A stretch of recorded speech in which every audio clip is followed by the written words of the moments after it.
students, hope so all of you are doing very good. तो हम भी इस मैथमेटिकल मेथड का चैप्टर नंबर 10 कर रहे हैं, ठीक है, जिसमें हमने इसकी एक्सरसाइज 10.3 स्टार्ट की हुई है। 10.2 10.1 एक्सरसाइज सॉल्व कर चुके हैं हम। सबसे पहले जो प्रीवियस लेक्चर था हमारा, उसमें हमने देखा कि हम वाई पी को किस तरह से यूसी मेथड में सॉल्व कर सकते हैं, ठीक है, फाइंड कर सकते हैं। तो वो सारा एक पूरा लेक्चर है, वो 15 मिनट्स का, 16 मिनट्स का। तो एक्सरसाइज स्टार्ट करने से पहले वो आप लाजमी देखिएगा, ठीक है।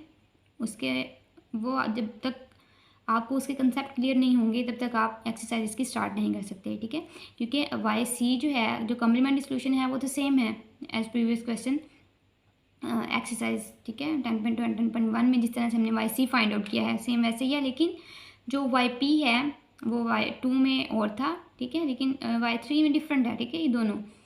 तो ये चीज़ आपने देखनी है। तो बाकी सारा इजी है, सिंपल सा है, इतना टफ नहीं है। बस आपने वो पॉइंट्स याद करने हैं तो क्वेश्चन आपका सॉल्व हो जाएगा इजीली। तो चलिए क्वेश्चन की तरफ आते हैं। क्वेश्चन हमारे पास देखें वाई की फॉर्म में है, डेरिवेटिव फॉर्म में। तो सबसे पहले तो हमने जो भी आपके पास क्वेश्चन होगा उसको हमने इक्वेशन नंबर 1 का नाम दे देना है, ठीक है। उसको नेमिंग दे दी हमने। उसके बाद हमने बताया कि हमारे पास जो गिवन इक्वेशन है ये कुछ इस फॉर्म की है कि यहाँ ये सारी क्या है, f of d of y, और इस तरफ हमारे पास क्या है, राइट साइड पे एफ ऑफ एक्स है, ठीक है। इसको डी फॉर्म में कन्वर्ट करें तो ये देखिए डबल डेरिवेटिव है इसलिए डी स्क्वायर आ जाएगा, ये सिंगल डेरिवेटिव है इसलिए डी 1 आ जाएगा। यहाँ पे वाई है तो वो देखिए वाई तो हमने सब में से कॉमन ले लिया, ठीक है, इसमें से भी वाई कॉमन आ गया, इसमें से भी कॉमन आ गया, is equal to f of x as it is, e की power 2x as it is आ जाएगा, ठीक है। तो ये देखिए अब हमने, क्योंकि कम्प्लीमेंट्री सॉल्यूशन सबसे पहले फाइंड आउट करना है, तो इसके लिए हम क्या करते हैं, हम जो f of d of y है उसको 0 को कलेक्ट कर लेते हैं। हमारे पास डी की जगह पे हमने ये फंक्शन लिख लिया इंटू वाई इक्वल टू 0। अब हमने ऑक्सिलरी इक्वेशन देखनी है, तो ऑक्सिलरी इक्वेशन में हम इसको किस में लेट कर लेते होते हैं, एम की फॉर्म में ही आ जाएगा, m square minus 4m plus 4 is equal to 0। फिर हम जो भी क्वाड्रेटिक फार्मूला अप्लाई होता है वो कर लेंगे, फैक्टराइजेशन होती है वो कर लेंगे, ओके। कंप्लीटिंग स्क्वायर होगा तो वो हम यूज़ कर लेंगे। उसके बाद हमने रूट्स फाइंड करने हैं।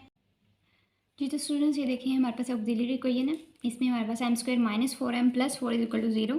अब यहाँ पे हम फैक्टराइजेशन अप्लाई कर रहे हैं, तो ये हमने फैक्टराइजेशन की, यहाँ से हमारे पास रूट्स आ गए हैं 2 इंटू 2, ठीक है, आइडेंटिकल रूट्स।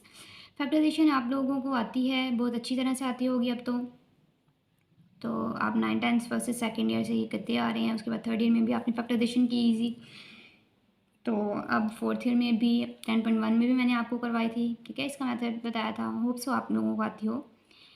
तो 2 में भी, और अगर फिर भी आप लोगों को कोई कन्फ्यूजन हो तो आप कमेंट करिएगा, इंशाल्लाह अगर ज़्यादा प्रॉब्लम हुई तो मैं आपको फिर अलग से इसका एक लेक्चर अपलोड कर दूँगी, ठीक है, बना के। तो ये देखें हमने लिया, यहाँ पे हमारे पास रूट्स आ गए 2 आइडेंटिकल। अब यहाँ पे हमने कह दिया क्योंकि रूट्स हमारे पास आइडेंटिकल हैं, रियल हैं, तो कम्प्लीमेंट्री सॉल्यूशन हमारे पास कुछ इस तरह से होगा।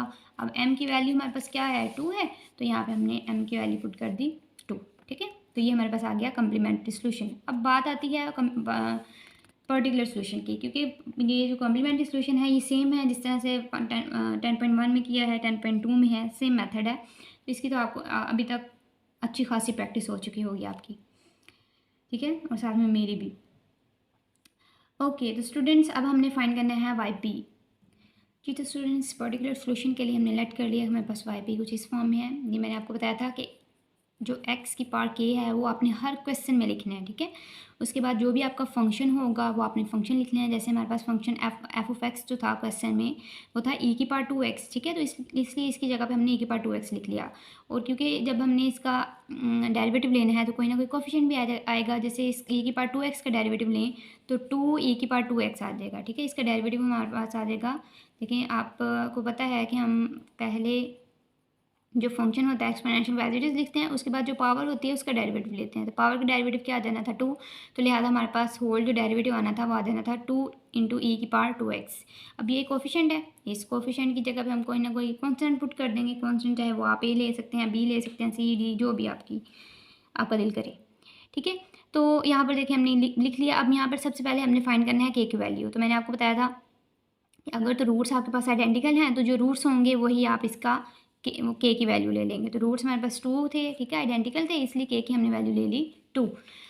अदरवाइज़ अगर तो आपके पास रूट्स आइडेंटिकल नहीं हैं तब हम क्या करेंगे, वाई सी और ये वाई पी को कंपेयर करेंगे, ठीक है। कंपेयर करने के बाद अगर तो सेम वैल्यू कोई सा भी एक एलिमेंट वाई सी और वाई पी दोनों का सेम हो तो हम या पूरी की पूरी जो आपके पास अमाउंट है वो आ जाए, सेम आ जाए, तब हम डेरिवेट वैल्यू जो है के की क्या पुट करते हैं 1।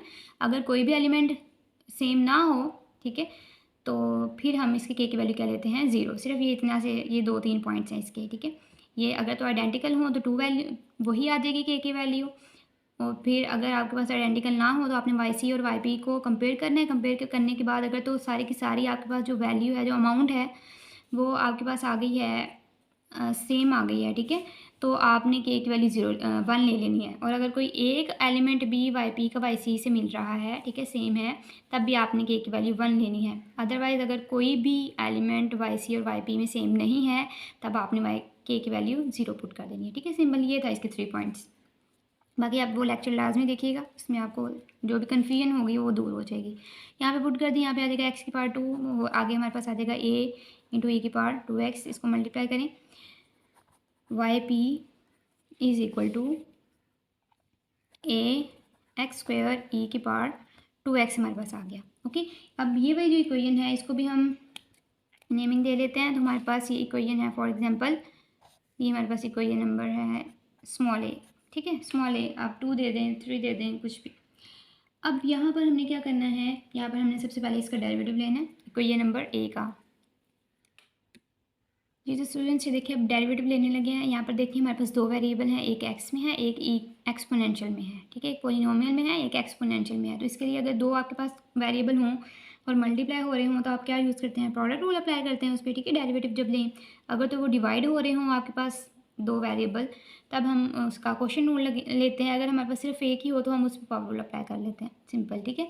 अब इन दोनों पे हम प्रोडक्ट रूल अप्लाई करेंगे। प्रोडक्ट रूल क्या है, तो first function as it is derivative of second function. Derivative क्या है सेकंड फंक्शन का, वो आ जाएगा 2 ई की पावर 2x, ठीक है, प्लस अब second function as it is and derivative of first function. First function का डेरिवेटिव क्या आ जाएगा, 2x आ जाएगा हमारे पास। ओके, तो अब यहाँ पर a को मल्टीप्लाई कर दें अंदर, तो वाई पी डैश हमारे पास आ गया 2ax स्क्वायर ई की पावर 2x प्लस 2ax ई की पावर 2x। ओके, इसको हम कह देते हैं, ये हमारे पास इक्वेशन है स्मॉल b, ठीक है। अभी हमने सिर्फ फर्स्ट डेरिवेटिव फाइंड किया ना, अब सेकंड डेरिवेटिव तक क्वेश्चन है हमारे पास। तो अब हम इसका सेकंड डेरिवेटिव लेंगे। तो यहाँ पे लिखें टेकिंग डेरिवेटिव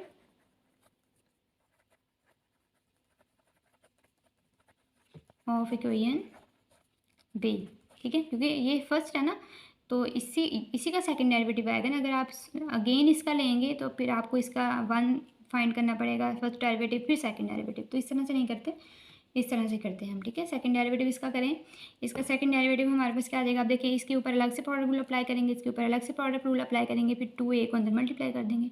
या हम ये करते हैं कि 2a को कॉमन ले लेते हैं, ठीक है, और फिर बाद में सबसे मल्टीप्लाई कर देंगे। तो देखिए जी, तो स्टूडेंट्स ये देखिए हमने डेरिवेटिव लिया, एक कांस्टेंट थे, ये दोनों बाहर आ गए, इन दोनों का डेरिवेटिव लिया, first function as it is, second function का डेरिवेटिव आ गया हमारे पास 2 ई की पावर 2x, ठीक है, plus second function as it is, derivative first function का डेरिवेटिव क्या हो जाएगा 2x। इसी तरह इसका भी 2a कॉमन, इन दोनों पे अप्लाई किया प्रोडक्ट रूल, और यहाँ पे हमारे पास आ गया first function as it is, second derivative of second function वो आ गया 2 ई की पावर 2x प्लस अब second function as it is, first function का डेरिवेटिव x है, तो x का डेरिवेटिव हमारे पास क्या होगा 1 होगा। तो यहाँ पे e की पावर 2x, उसके बाद 2a को मल्टीप्लाई कर दिया, मल्टीप्लाई करने के बाद ये देखें ये भी है 4 सेम वैल्यू है 4ax e की पावर 2x, इन दोनों को ऐड किया तो हमारे पास आ गया यहाँ पे 8ax e की पावर 2x, ठीक है। इसको हमने कह दिया इक्वेशन नंबर c। अब हमने क्या करना है स्टूडेंट्स, अब हमने करना है कि equation a, equation b, equation c को हमने पुट कर देना है इक्वेशन 1 में, ठीक है। इन तीनों इक्वेशंस को हमने किस में पुट करना है 1 में। वाई पी की जगह पे ये वाली इक्वेशन ये पुट कर देंगे, वाई पी डैश की जगह पे ये पुट कर देंगे, वाई पी डबल डेरिवेटिव की जगह पे ये पुट कर देंगे, ठीक है, सिंपल। ओके, तो स्टूडेंट्स ये देखें ये हमने लिख लिया कि हम इसको, ये इक्वेशन नंबर 1 है हमारे पास, इसमें पुट करना है। अब वाई सबसे पहले डबल डेरिवेटिव की जो हमारे पास इक्वेशन थी वो क्या थी हमारे पास, वो थी हमारे पास 4ax स्क्वायर ई की पावर 2x प्लस 8ax ई की power 2x plus 2a e की पावर 2x, ओके। उसके बाद माइनस यहाँ पे क्या है 4, यहाँ पे आ जाएगा -4। अब y जो सिंगल डेरिवेटिव है उसकी वो थी हमारे पास 2ax स्क्वायर ई की पावर 2x प्लस 2ax ई की पावर 2x।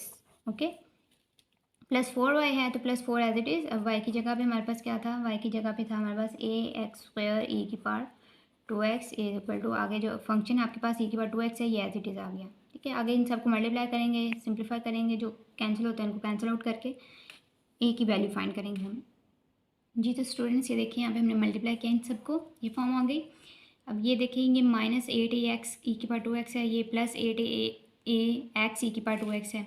इसी तरह ये +4 +4 8, ये +8ax² ई की पावर 2x, इससे ये प्लस का है ये माइनस का है, दोनों को ऐड करेंगे तो ये भी कैंसिल हो गया। बाकी हमारे पास रह जाएगा 2a ई की power 2x is equal to e की पावर 2x। ओके, अब यहाँ पर ए की पावर 2x देखें, हमने ए की वैल्यू फाइंड करनी है, इसलिए हमें यहाँ से ए भी खत्म करना पड़ेगा, 2 भी खत्म करना पड़ेगा, तब हमारे पास जो है ए की वैल्यू आएगी।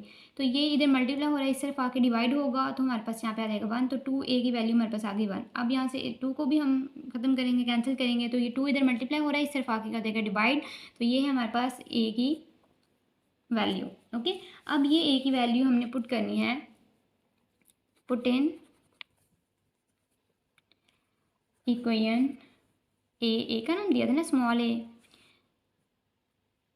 तो हम पुट कर देते हैं, तो वो हमारे पास था yp इज इक्वल टू ए की जगह पे 1/2 आ जाएगा, साथ में हमारे पास आ जाएगा x² ई की पावर 2x। ठीक है, तो ये है हमारे पास स्टूडेंट्स yp। ठीक है, पर्टिकुलर सोल्यूशन। अब हमने क्या करना है, अब हमने जनरल सोल्यूशन इसका फाइंड करना है। हमें पता है कि जनरल सोल्यूशन क्या होता है, yc is equal to yp। तो ठीक है स्टूडेंट्स, ये देखिए हमने वैल्यूज पुट की yc और yp की, तो हमारे पास यहाँ पे आ गया ये yc की वैल्यू है, ये y की v की वैल्यू है, तो ये हमारे पास जनरल सोल्यूशन आ गया। ठीक है, फाइंड इसमें भी हमने जनरल सोल्यूशन ही करना है, लेकिन डिफरेंस जो है इसमें वो yp फाइंड करने का है, पर्टिकुलर सोल्यूशन फाइंड करने का। लिहाजा ये आपने अच्छे से देखना है, कोई मुश्किल काम नहीं है इसमें, मैंने आपको बता दिए पॉइंट्स, बस वो पॉइंट्स आपने याद रखनी है। ठीक है, बस वो पॉइंट्स याद रखने हैं आपने। 1-2 मरतबा एक क्वेश्चन ये करें आज, इसकी प्रैक्टिस कर लें, इसको 1 और 2 टाइम्स लिख के चेक करें, तो इंशाल्लाह आपको कोई प्रॉब्लम नहीं होगी, ईजिली आपका हो जाएगा। ठीक है, नेक्स्ट क्वेश्चन में आपको बिल्कुल भी प्रॉब्लम नहीं होगी। तो बाकी अगर आपको फिर भी कोई चीज़ रह गई हो, कोई पॉइंट रह गया हो, तो आप लाजमी कमेंट करें। अल्लाह ताला आपको कामयाब करे। अल्लाह हाफिज़।